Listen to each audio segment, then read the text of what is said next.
Lost in the desert and captured by a tribal queen, his fate changes forever. Jack's spacecraft was in ruins. The controls had failed, and his once proud ship had crashed hard into the unforgiving desert. He could still taste the burning dust in his throat, feel the sting of the heat against his skin.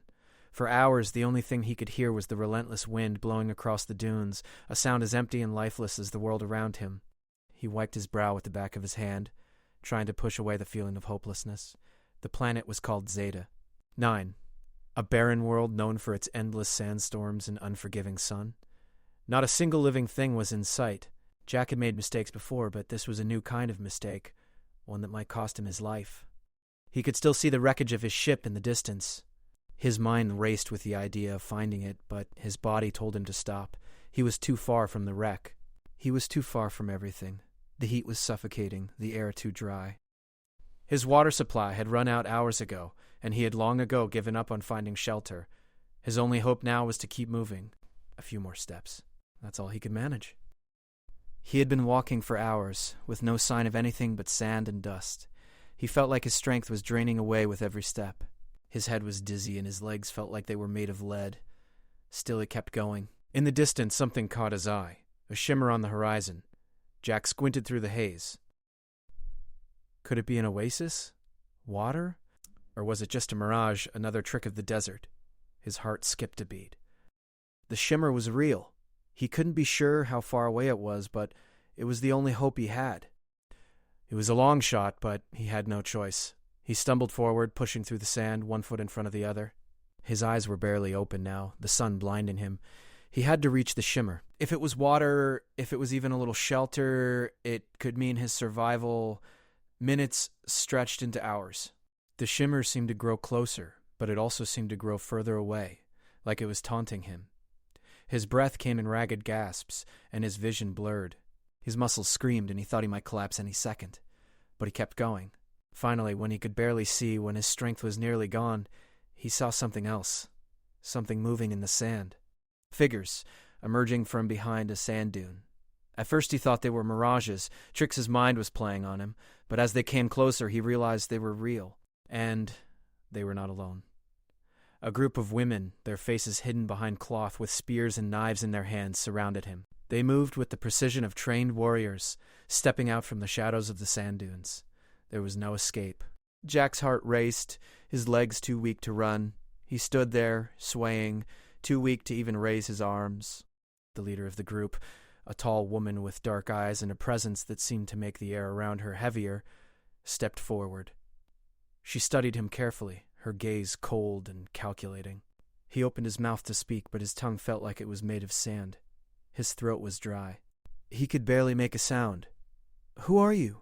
the woman demanded in a voice that was both strong and smooth. Her accent was strange, different from anything Jack had ever heard. He tried to speak, but the words stuck in his throat. I crashed ship," he managed to croak. His body shook with exhaustion, and he felt like he might fall over at any moment. The woman's lips curled into a smile, but it wasn't a friendly one. "A ship? In our desert, you must be lost, stranger." Her words cut through him like a knife. He was lost. That was the truth. There was no other way to put it. He had crashed, and now he was at the mercy of these desert dwellers. He could feel the weight of their eyes on him, their suspicion, their judgment. The tall woman stepped closer, circling him like a predator. She reached out and touched his arm, her fingers rough but deliberate, inspecting him, almost as if she were checking for something. He tensed under her touch, but he couldn't move. The exhaustion was too much. "Tell me, lost man," she said, her voice now softer but no less commanding. "What are you doing here? This is no place for the weak." Jack opened his mouth, but the words didn't come. What could he say? That he had crashed, that he was just a man, a simple cowboy from a faraway planet trying to survive? It didn't matter. None of it mattered. He was trapped, with no way out. The woman didn't wait for an answer. She motioned to one of her companions, and in a flash they moved forward, grabbing Jack by the arms. Before he knew what was happening, they had bound his hands tightly with thick ropes. He tried to struggle, but his strength had abandoned him. His legs gave way, and he collapsed to the sand. The leader looked down at him, her expression unreadable. "You will come with us. You have no choice." Jack's head swam as he was lifted up and forced to march toward the women's camp. His thoughts were blurry, and he could barely keep his eyes open. He didn't know what fate awaited him in this strange desert, but he knew one thing. His life, as he had known it, was over. As they walked, Jack tried to stay on his feet, tried to make sense of what had just happened, but all he could see was sand and sky and the women who had captured him. They had no mercy. He was a prisoner, and he didn't know if he would survive the night. The leader of the tribe, the woman who had spoken to him, watched him closely as they marched. Her eyes were sharp, calculating. Jack had the unsettling feeling that she wasn't just some desert wanderer. She was the leader of this tribe, and she would decide his fate. Jack had no idea what was coming. But whatever it was, he knew his fate had just changed forever. Jack's head throbbed as he was led through the desert sands, still bound tightly by the ropes. His legs were weak, and each step felt like it could be his last. But the women surrounding him kept a firm grip on his arms, pushing him forward. There was no escape. As they walked, Jack could feel the oppressive heat of the desert starting to subside, replaced by the coolness of the canyon that loomed ahead. The rocks here were jagged and dark, and the air smelled like earth and dust. They led him into a narrow passage between two towering cliffs, and soon he found himself in a hidden valley. This place was unlike anything Jack had ever seen. The air was cooler here, and green vegetation dotted the landscape. The tribe's camp was situated around a small spring, a rare sight in this dry world. Huts made of woven materials stood in neat rows, surrounded by horses and other desert creatures. The women were busy, some tending to animals, others working on various tasks. But it wasn't just the camp that caught Jack's attention. It was the woman leading him. The tribal queen. Zara. Her presence was magnetic, like gravity itself. Even though she was dressed in simple, desert-worn clothes, there was an unmistakable power in the way she moved. Her posture was straight, and her eyes, dark and sharp, never left Jack as she led him into the center of the camp. Once they reached a large tent in the middle of the camp, Zara stopped and turned to face him. She waved her hand, signaling for the women to release Jack's bonds. He was too exhausted to resist as they cut the ropes, but as soon as they fell away, Jack rubbed his wrists, his skin raw and sore. "Sit!" Zara commanded, pointing to a mat on the ground. She spoke with authority, and Jack couldn't help but obey. As he sat, trying to regain his composure, Zara circled him, her gaze sharp. "You are a stranger here," she said, her voice steady. "And you are far from home. Tell me, what are you doing on our land?" Jack swallowed, still feeling the dryness in his throat. He had no idea what to say. Should he tell the truth? That he was just a stranded pilot? Or was it better to keep his story simple? "I crashed my ship," Jack said finally, his voice hoarse. "My crew's gone. I'm just trying to survive." Zara stopped in front of him, her face unreadable. She crossed her arms, her eyes narrowing. "You expect me to believe that?" she asked. "You've wandered into our land, and now you're trying to survive on our resources. You must have more to tell." Jack hesitated. It wasn't that he didn't want to tell her the truth. It was just that he wasn't sure how much of it she would believe. This was a woman who ruled this desert like a queen, and he was just a man from a different world. "I'm telling you the truth," he said quietly. "I didn't mean to end up here. I'm not a thief or a spy." Zara regarded him for a long moment before she finally spoke again. "You say you're a pilot, a man of the stars, far from home, but that doesn't explain why you're here. You're in the heart of our land now, and I must decide what to do with you." The silence between them was thick, but Jack didn't look away. He knew he had to stand his ground. He had no idea what kind of test this was, but if he was going to survive, he had to prove that he was more than just a lost man. Zara seemed to study him, her eyes flicking over him with an intensity that made Jack uneasy. Finally, she nodded. "You will stay here. For now. But if you want to survive, you will prove yourself to me. To my people." "How do I do that?"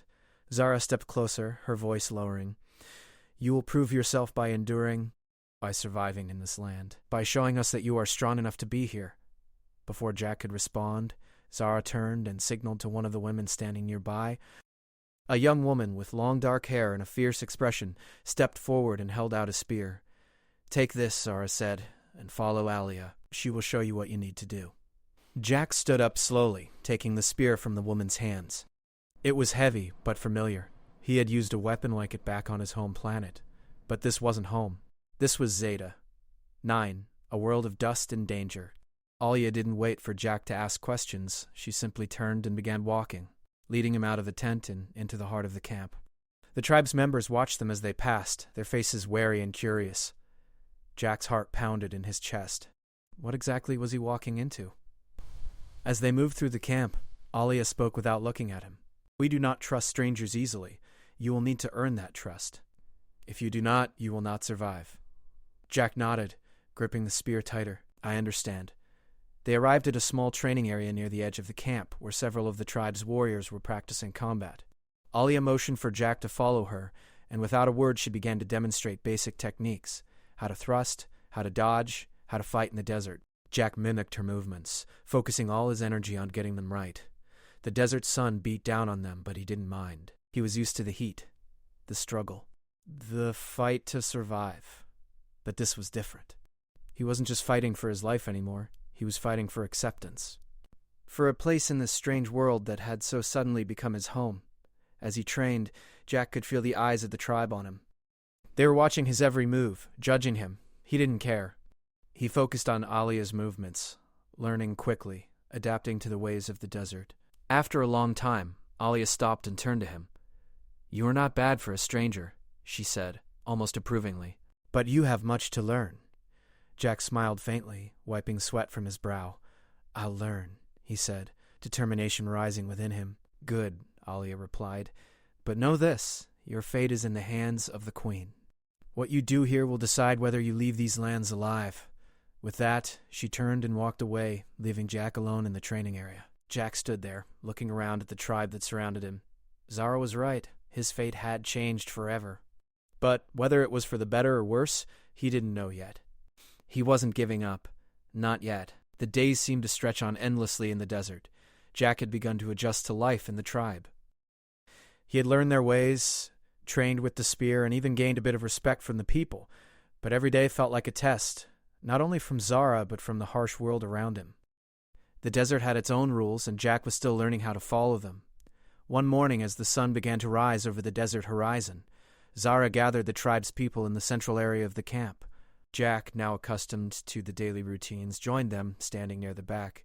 His eyes scanned the camp as the others gathered around Zara, waiting for her words. We are under threat, Zara began, her voice commanding attention. Her eyes were sharp, scanning the faces of her people. The Sandrunners, the raiders from the east, are near. They've been spotted in the canyon, and they will come for us. We must prepare. A murmur ran through the tribe, fear flickering in their eyes. The Sandrunners were known throughout the desert for their cruelty. They were a ruthless group of warriors, always raiding villages and taking what they wanted by force. Zara had been preparing for this day, but Jack had never fully understood the gravity of the threat until now. Jack, Zara called, turning her gaze to him. You will fight with us today. You've proven yourself capable, but now you will prove your loyalty. The time had come. This wasn't just about surviving anymore. This was about protecting the people who had taken him in. Zara was right. His fate, his place in this tribe, rested on what would happen next. Zara led the tribe to the outer edges of the camp, where they began to fortify their defenses. Jack watched as women worked quickly, setting up traps and strengthening the walls of their homes. The air was thick with tension, but there was also a sense of purpose. The tribe was ready, and Jack was going to fight beside them. The hours dragged by as they prepared. Jack, with his spear in hand, stood alongside Zara and the other warriors, watching the desert for signs of the enemy. Every rustling of wind, every shadow cast across the sand made his heart race. They were out there. He could feel it. As the sun began to set, a war cry pierced the air. It was distant at first, barely audible over the wind, but it grew louder and louder until the sound of pounding hooves reached their ears. The Sandrunners were coming. Jack's blood ran cold, and he gripped his spear tighter. Zara motioned for the tribe to fall into position. The warriors spread out, taking their places at the ready. Jack stayed close to Zara, his gaze fixed on the horizon. The Sandrunners were faster than he had anticipated. Within minutes, the first riders appeared, riding hard across the sand. Stay close, Zara commanded, her voice calm but firm. We fight as one. The first raider reached the camp with a loud cry, his spear raised high. He charged directly for Zara, but Jack was ready. With a swift motion, he thrust his spear forward, knocking the raider off course. The raider's horse reared up, and the rider fell to the ground with a loud crash. But there were more coming. Dozens of Sandrunners on horseback, armed with spears and knives, raced toward the camp, shouting their battle cries. Jack's heart pounded in his chest as he fought alongside the tribe. His movements were clumsy at first, still adjusting to the speed and chaos of the battle, but the more he fought, the more instinct took over. He ducked under a raider's spear, sidestepping the attack and driving his own spear into the man's side. The raider cried out in pain, but Jack didn't hesitate. He pulled his spear free and continued moving, dodging another attack, this time from a woman on horseback. Zara was a whirlwind of movement, her spear flashing as she struck down raider after raider. She was the heart of the battle, her presence strong and undeniable. Jack couldn't help but admire her. She fought with the skill of a warrior who had lived a lifetime in the desert, but the Sandrunners weren't backing down. They kept coming, their numbers overwhelming. Jack could see the fear in the eyes of the tribe's people, but he also saw the determination. They weren't going to lose their home. As the battle raged on, Jack fought with everything he had. He wasn't just fighting for himself anymore. He was fighting for Zara, for the tribe, for the people who had shown him kindness when he had nothing left. But the raiders were relentless. They pushed forward, gaining ground with every passing minute. Jack's arms ached from the effort, his body tired from the constant movement. He could feel the exhaustion in his bones, but he couldn't stop. Not now. And then, just when it seemed like the tide of the battle might turn against them, something changed. Zara gave a sharp whistle, and the warriors fell back, regrouping around her. Jack followed her, panting, his breath heavy. "Now," Zara said, her eyes flashing with determination. She raised her hand, and the tribe's women, who had been waiting in the shadows, rushed forward. They had been preparing an ambush. Hidden in the sand were traps, pits and snares, designed to trap the raiders. As the Sandrunners charged forward, they fell into the traps with a loud cry. Horses were caught in the snares, and raiders were thrown to the ground. Jack's heart raced as he saw the raiders' momentum begin to falter. The tribe was taking control. The Sandrunners, now disoriented and outnumbered, began to retreat. The warriors pressed forward, forcing the raiders back. Jack's chest heaved with relief as the battle slowly came to an end. The Sandrunners had lost. They would not be coming back today. But the victory was not without its cost. Jack looked around, seeing the damage to the camp and the wounded tribe members. Several of the raiders had been taken prisoner, and some of the tribe's people were tending to the injured. Zara stood at the center of the camp, her eyes scanning the battlefield. She had led them through the fight, and now she was assessing the aftermath. Jack walked up to her, his own exhaustion weighing on him. "We did it," Jack said, his voice tired but filled with awe. "We won." "Yes," she said softly, "but the war is not over. We will always have enemies. We must stay strong." Jack looked at the tribe, at the people who had welcomed him into their fold. He had fought alongside them, and in doing so, he had found something he hadn't expected. Purpose. His fate was no longer just his own. It was intertwined with theirs. And as long as he lived, he would fight for them. He would fight for Zara. The morning after the battle, the desert camp was quieter than usual. The air was still. The only sounds were the distant calls of birds and the rustling of the wind against the desert sands. The tribe had won the fight, but the cost was clear. Several warriors were injured, and there was much work to be done to repair the damage done during the attack. Jack woke up early, the weight of the battle still fresh in his mind. He had barely slept, his thoughts running through the events of the previous day. They had won, yes, but the raiders would return. That was the way of the desert. One battle ended, but there was always another. He sat up on the mat where he had spent the night, rubbing his eyes. The camp was still recovering from the chaos of the raid. Some of the women were tending to the wounded, while others were cleaning their weapons and preparing for what was to come. Jack had been trained for many things during his life, but nothing had prepared him for the fight in the desert. He had never fought for a cause like this. The tribe, Zara, they had become more than just strangers to him. They had become his family. As he stood up, Jack noticed Zara walking toward the center of the camp. She was always calm, even in the aftermath of a battle. Her presence was steady, and there was something about her strength that made people follow her without question. He made his way toward her, feeling the weight of the day's events on his shoulders.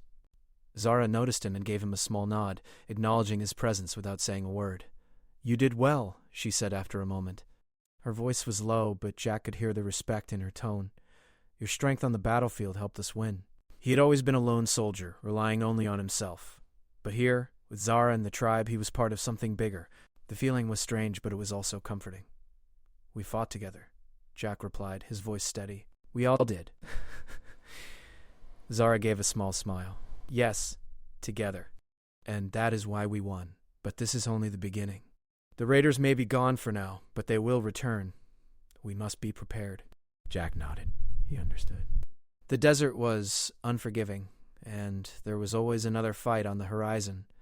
But he also knew that he wasn't alone anymore. He had found a purpose here, and he would fight for it just as fiercely as he had fought for his survival in the desert.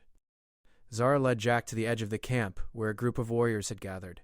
They were discussing their next steps, making plans for how to defend the tribe against any future raids. Jack listened quietly, his mind racing with ideas. He had experience in battle, but he also had a unique perspective. He had seen the desert from the outside, as an outsider. Now he was part of it. After the meeting, Zara turned to Jack. "You've proven yourself," she said. "You are no longer just a stranger here, you are part of this tribe now, and I ask you to stay."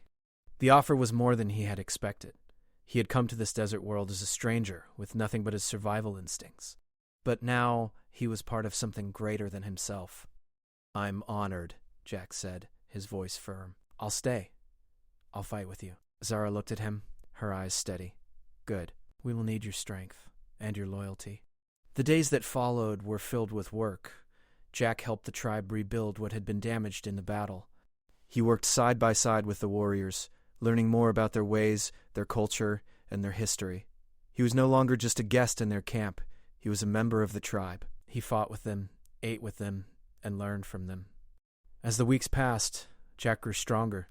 He had learned to fight with the spear, to defend his new home, and to survive in the harsh desert. He had also learned to respect Zara and the way she led the tribe. She was not just a queen. She was a leader in every sense of the word, strong, wise, and unyielding in her determination to protect her people. But there was something more between them, something that neither of them had spoken about, though it was there, quietly growing. Jack had seen the way Zara fought, the way she carried herself. He admired her strength, her calm presence in the face of danger, and over time he had begun to realize that there was more to her than just the queen of the tribe. There was a woman behind that armor, a woman who had her own fears, her own hopes. One evening, as the sun set over the desert, casting long shadows over the camp, Jack found himself alone with Zara by the edge of the oasis. The sound of water lapping gently against the shore was soothing, and the air was cool for the first time in days. Zara stood quietly, her gaze fixed on the horizon. "You've changed, Jack," Zara said softly, her voice carrying on the evening breeze. "I see it in your eyes. You are no longer the man who stumbled into our camp, lost and alone. You've become something more, something I didn't expect." Jack looked at her, surprised by her words. He had never really thought about it that way. But she was right. He had changed. He had found a place where he belonged, a place where his strength was needed, and where he could contribute to something greater than himself. "I didn't expect this either," Jack replied, his voice quieter now. "I came here to survive, but now I don't just want to survive. I want to help protect this place. These people. You." Zara turned to face him, her eyes softening for the first time in what felt like forever. "You are part of us now, Jack," she said, "and I am glad you are here." A sense of purpose, of belonging. It wasn't just the fight or the survival that mattered. It was the people, the connections and the bonds they shared. And it was Zara standing before him, the woman who had changed his life. The night grew darker, and the stars began to shine overhead, but neither Jack nor Zara moved. They stood there, in the quiet of the desert, knowing that whatever came next, they would face it together. And Jack knew, deep down, that this was just the beginning. The desert was vast, and there were still dangers out there, but with Zara and the tribe by his side, he was ready to face whatever came. Together, they would survive. Together, they would thrive.